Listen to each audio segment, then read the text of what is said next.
오늘 우리에게 주신 하나님 말씀 구약성경 사무엘상 12장 1절부터 15절까지 말씀을 저와 함께 읽어보시겠습니다.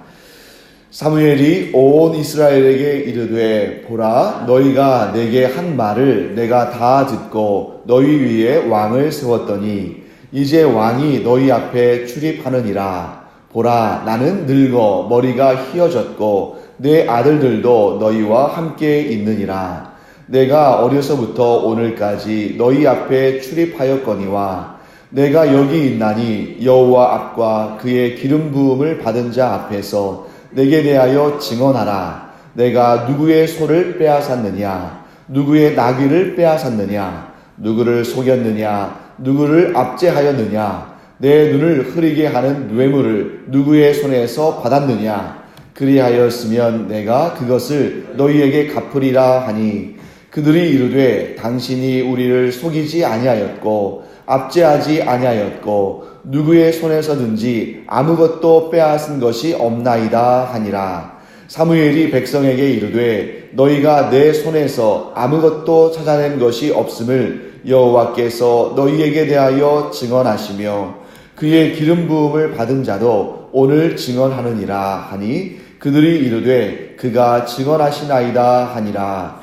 사무엘이 백성에게 이르되 모세와 아론을 세우시며 너희 조상들을 애굽 땅에서 인도하여 내신 이는 여호와이시니 그런즉 가만히 서 있으라. 여호와께서 너희와 너희 조상들에게 행하신 모든 공의로운 일에 대하여 내가 여호와 앞에서 너희와 담론하리라. 야곱이 애굽에 들어간 후 너희 조상들이 여호와께 부르짖음에 여호와께서 모세와 아론을 보내사 그 두 사람으로 너희 조상들을 애굽에서 인도해 내어 이곳에 살게 하셨으나 그들이 그들의 하나님 여호와를 잊은지라. 여호와께서 그들을 하솔 군사령관 시스라의 손과 블레셋 사람들의 손과 모압 왕의 손에 넘기셨더니 그들이 저희를 치매 백성이 여호와께 부르짖어 이르되 우리가 여호와를 버리고 바알들과 아스타롯을 섬김으로 범죄하였나이다.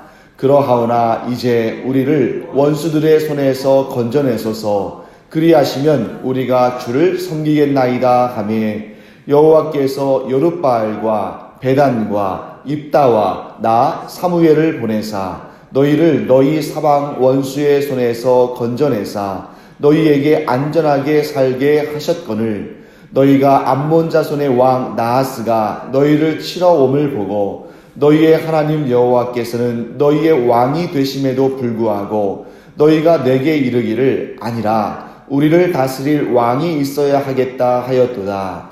이제 너희가 구한 왕 너희가 택한 왕을 보라. 여호와께서 너희 위에 왕을 세우셨느니라.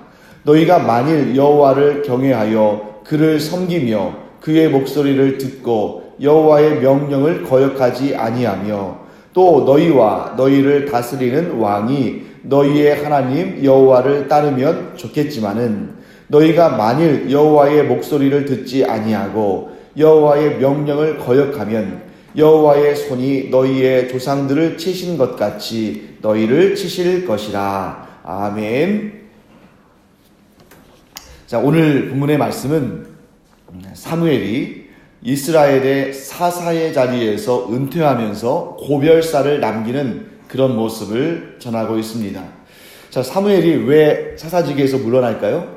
자, 여기에 지금 뭐라고 표현되어 있냐면 이스라엘의 왕이 또 이스라엘 사람들 앞에서 출입하고 있다라고 표현하고 있습니다. 여러분 이 출입하다라는 말이 굉장히 많이 나오죠. 그래서 뭐 예를 들면 솔로몬 같은 왕도 이제 이런 식으로 고백합니다. 나는 아이라 출입할 줄을 알지 못한다. 그러니까 다윗도 그렇고 솔로몬도 그렇고 또 모세도 그렇고 이러한 성경에 우리가 볼 때 좀 위대한 그런 인물들이 하나님의 부르심을 받을 때 또 뭐 예를 들어서 뭐 왕의 자리에 오를 때 이렇게 겸손한 마음으로 이렇게 고백하죠. 나는 아이라 출입할 줄 알지 못한다. 근데 저는 이 단어가 이 출입할 줄 알지 못한다 또는 뭐 출입한다 이런 단어가 정확히 히브리어를 직역한 단어는 아니지만 굉장히 잘 표현한 단어인 것 같아요. 자, 왠지 그 이유를 한번 살펴보겠습니다. 이 출입하다라고 번역된 이 히브리어 동사는 미트할레크란 단어예요. 미트할레크. 그런데 이 미트할레크란 단어가 어떤 의미를 가지고 있냐면 문자적으로는 동행하다, 또 거주하다, 살다 이런 의미를 가지고 있죠. 그러니까 여기에서 사무엘이 왕이 너희 앞에서 출입하느니라 라고 말할 때는 이 문장을 직역하면 왕이 너희들과 동행하고 있다. 또 왕이 너희들과 함께 걷고 있다. 혹은 왕이 너희들과 함께 살고 있다. 이런 의미입니다. 근데 이런 의미를 좀 이 문장, 이 전체의 문맥에 맞게 의역을 한다면 이렇게 표현할 수 있겠죠. 왕이 너희들을 통치하고 있다. 자, 이렇게 표현할 수 있습니다. 자, 그리고 이제 아까 제가 말씀드린 것처럼 이 출입하다라는 동사가 우리말 그 번역이 상당히 잘 번역된 것 같아요. 왜냐하면 여러분 이 고대 근동아시아, 이 이스라엘이 있던 이 지역은 우리와는 조금 다른 형태의 가옥 구조를 가지고 있죠. 그래서 우리가 이제 이스라엘의 뭐 예를 들어서 이제 예루살렘이랄지 이런 성의 구조를 보면 큰 어떤 성곽, 이 성을 쌓습니다. 그리고 이스라엘 사람들은 그 안에 자기들의 집을 짓고 살아요. 왜냐하면 이 당시에 이제 외적이 침입할 때 이 마을을 보호하기 위해서 성을 쌓은 거죠. 그리고 이제 각각의 그 가정들은 그 안에 자기들의 집을 짓고 사는데, 그렇게 지금 여러분들이 머릿속으로 한번 이런 이미지를 한번 그려보세요. 이스라엘 사람들이 이제 어디를 다른 지역을 여행했다가 들어올 때 어떻게 하겠습니까? 이 성의 문을 열고 그 안으로 들어오겠죠. 또 어디를 갈 때는 또 성의 문을 열고 그 성 밖으로 나가겠죠. 그러니까 여기서 출입한다는 것은 이렇게 어떠한 성이 있다면 그 성을 오가는 것을 의미하는 것이고, 이 성의 성문을 출입한다는 뜻은 곧 뭘 의미하겠습니까? 이 사람이 그 성에서 산다, 이런 뜻이겠죠. 그래서 이 출입하다라는 의미가 함께 동행하다, 그리고 함께 살다, 이런 뜻이 있습니다. 그래서 왕이 너희들과 함께 살면서, 너희들과 함께 동행하면서 너희들을 통치하고 있으니 이제 나는 물러서겠다 하고 얘기하는 것입니다. 이 말씀을 볼 때 우리가 참 사무엘의 귀한 모습을 또 발견하게 됩니다.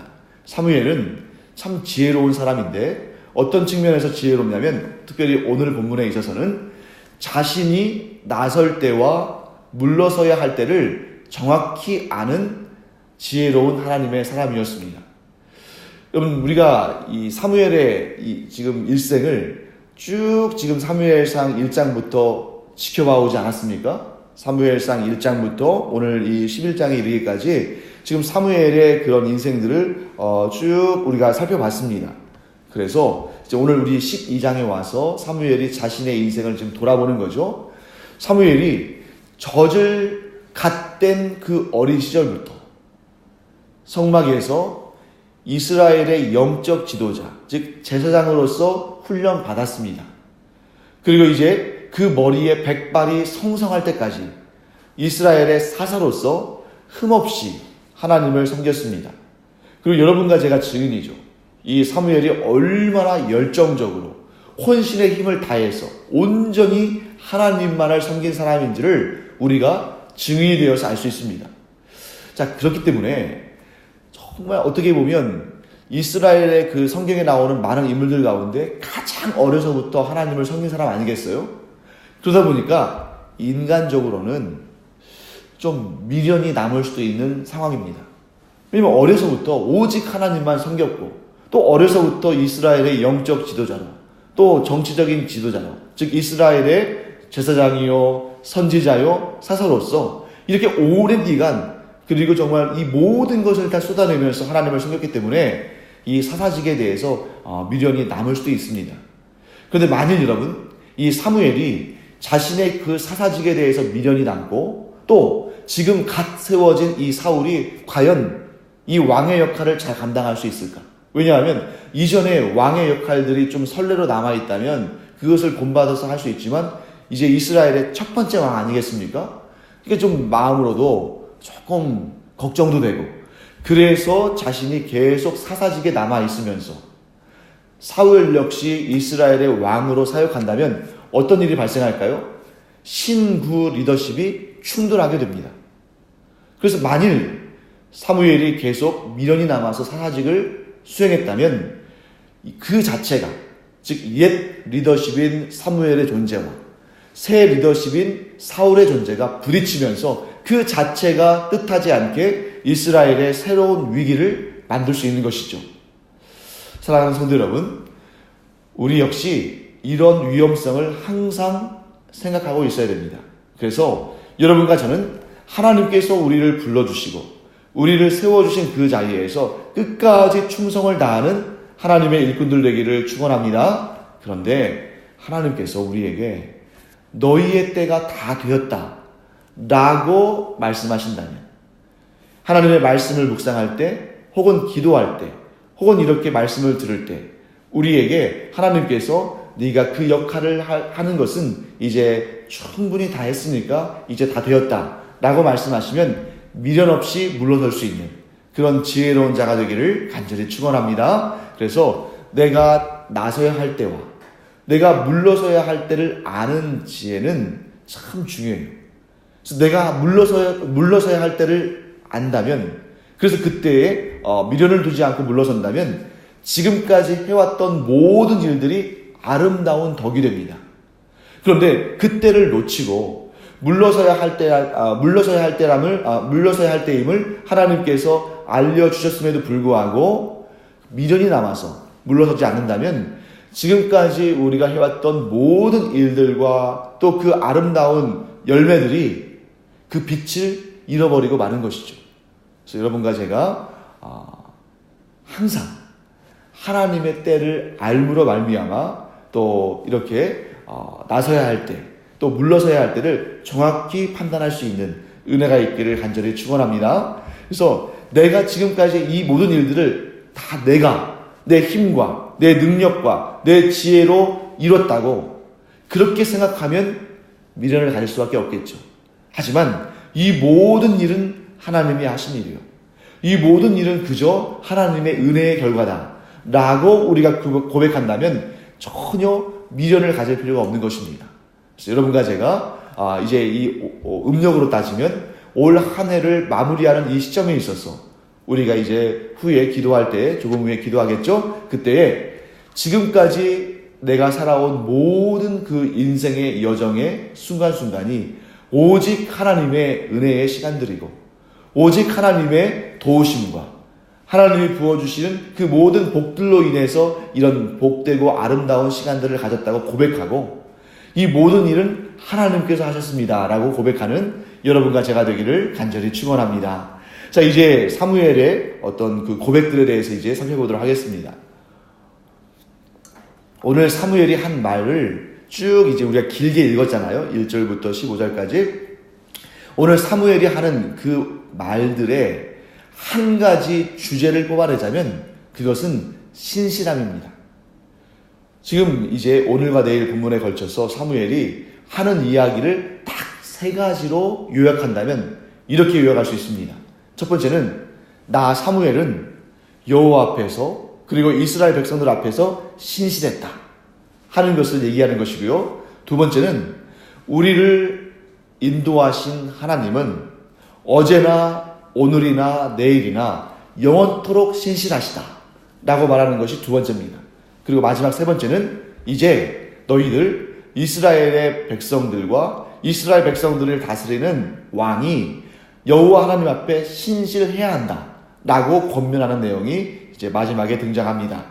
자, 2절부터 5절까지 말씀은 사무엘이 자신이 사사로 섬기는 동안에 늘 신실해 왔음을 스스로 증언하는 것이죠.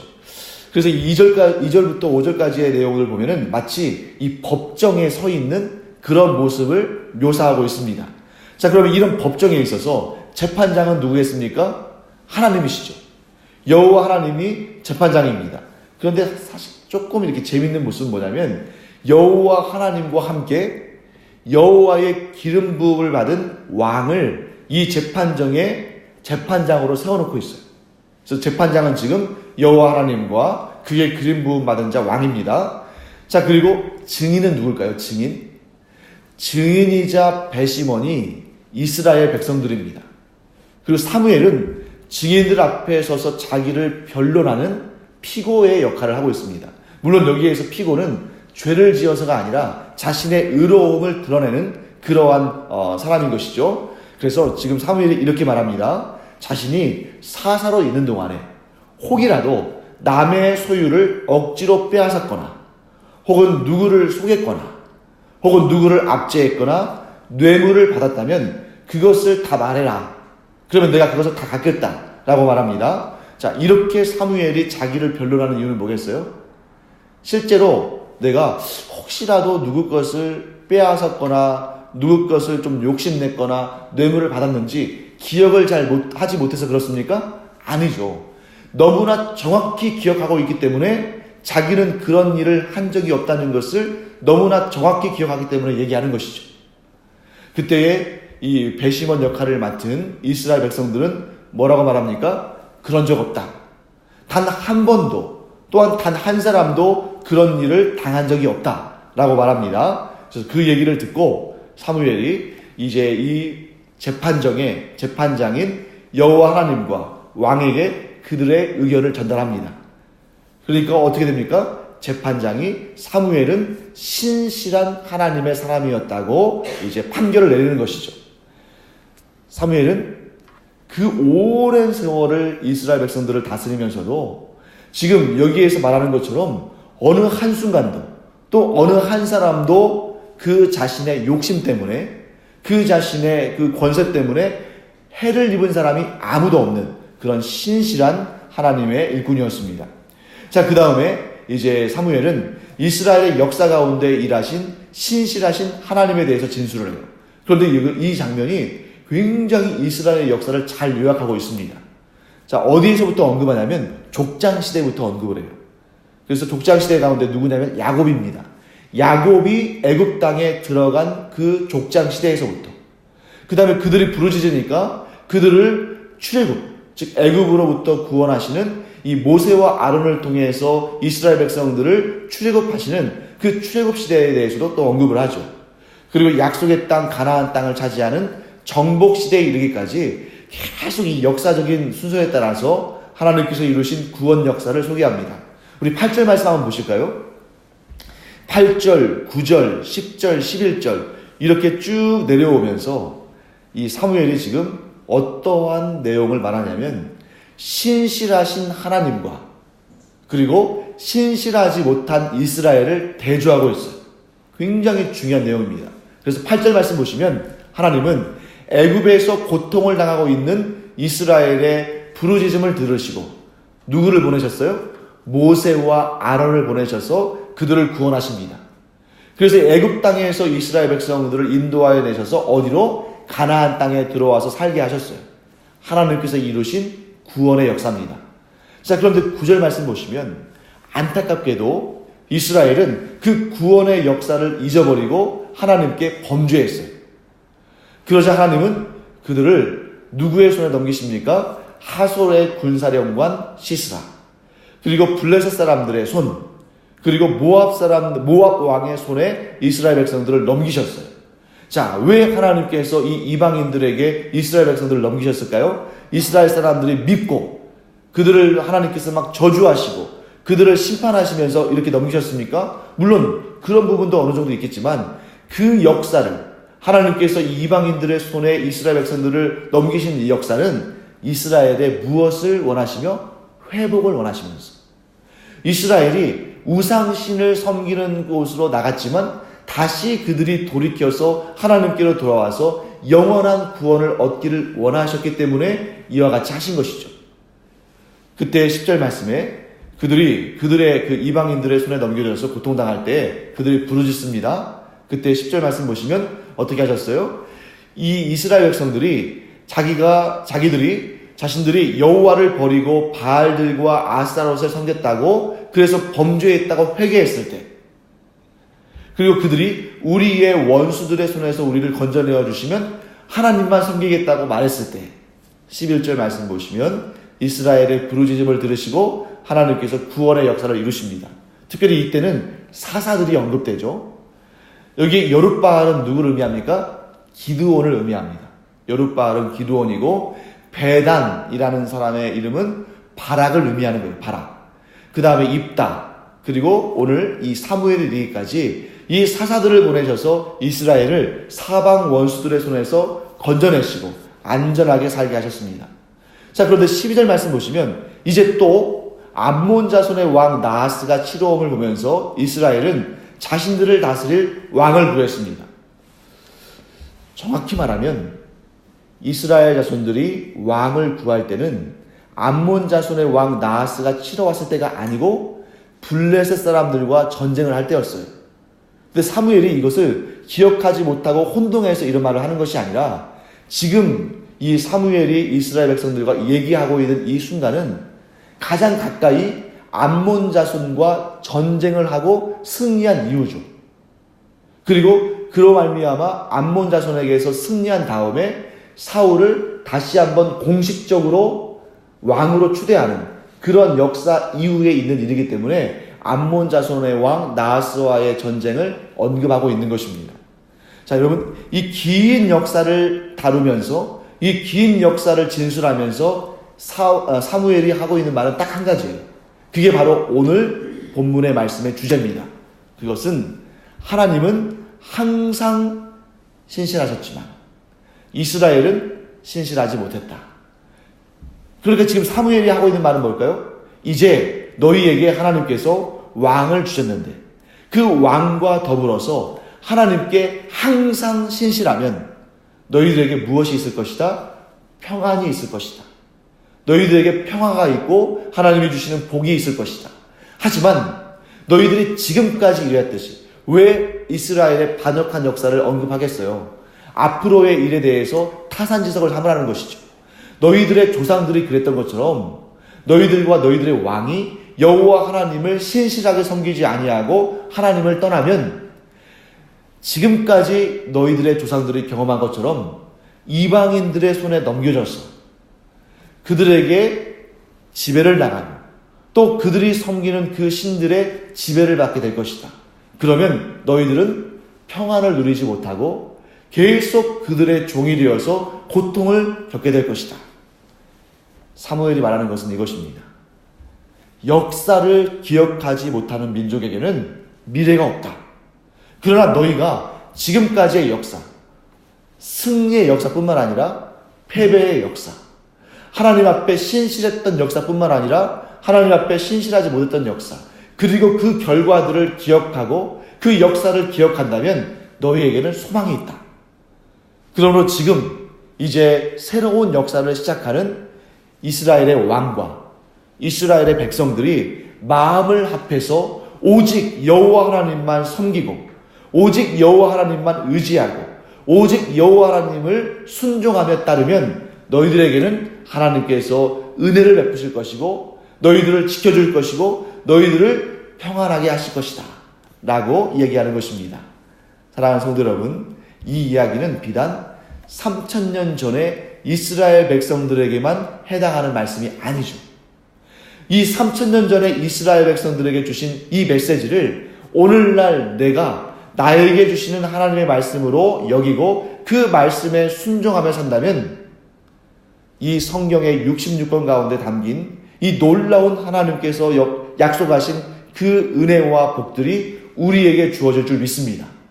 그러나 이것을 남의 이야기, 이스라엘의 역사 이야기, 나와는 관계없는 이야기로 여긴다면 우리는 성경에 있는 이 수많은 은혜와 복락들을 경험하지 못할 거예요. 그래서 여러분과 제가 오늘 이렇게 반드시 기억하며 기도하기를 원합니다. 우리의 지난 세월 가운데 있던 모든 역사를 기억하면서 우리가 하나님 앞에 신실할 때 하나님께서 은혜를 베푸셨고 우리가 하나님 앞에 신실하지 못할 때 하나님께서 회초리를 드셨던 그런 역사를 기억하면서 이제 우리에게 중요한 것은 오늘을 어떻게 살 것인가, 그리고 우리의 미래를 어떻게 이어져 나갈 것인가, 우리의 미래가 어떻게 이어져 나갈 것인가.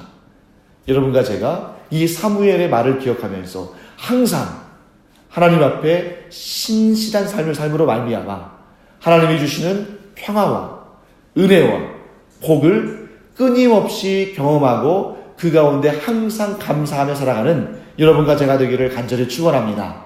이제 2018년도 은혜 가운데 잘 우리가 또 흘려보내면서 그것을 또한 우리가 감사하면서 고백하면서 이제 2019년도 오직 하나님만 섬기며 하나님이 주시는 은혜와 복으로 충만한 여러분과 제가 되기를 축원합니다. 기도하겠습니다.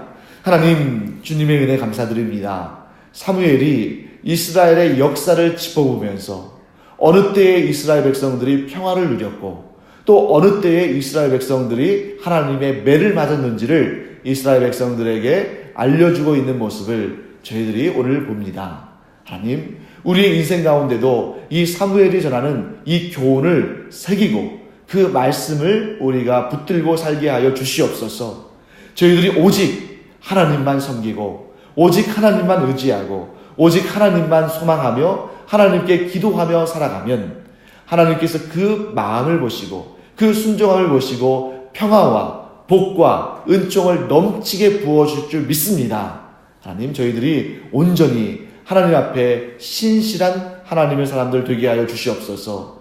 하나님께서는 항상 신실하신데 저희들이 신실하지 못하다면 정말 저희들이 그것을 감당할 수 없사오니 저희들도 오직 하나님께 신실한 주의 자녀들 되게 하여 주시옵소서. 감사드리며 예수님의 이름으로 축복하며 기도합니다. 아멘. 이제는 우리 주 예수 그리스도의 은혜와 하나님 아버지의 놀라우신 사랑과 성령의 감동, 감화, 위로, 교통하심이 이 시간 우리를 향하여 항상 신실하신 하나님 앞에 우리 역시 하나님께 신실하기를 원한다고 고백하며 기도하는 하나님의 사랑하시는 일꾼들 위에 이제로부터 영원토록 함께 있을지어다. 아멘.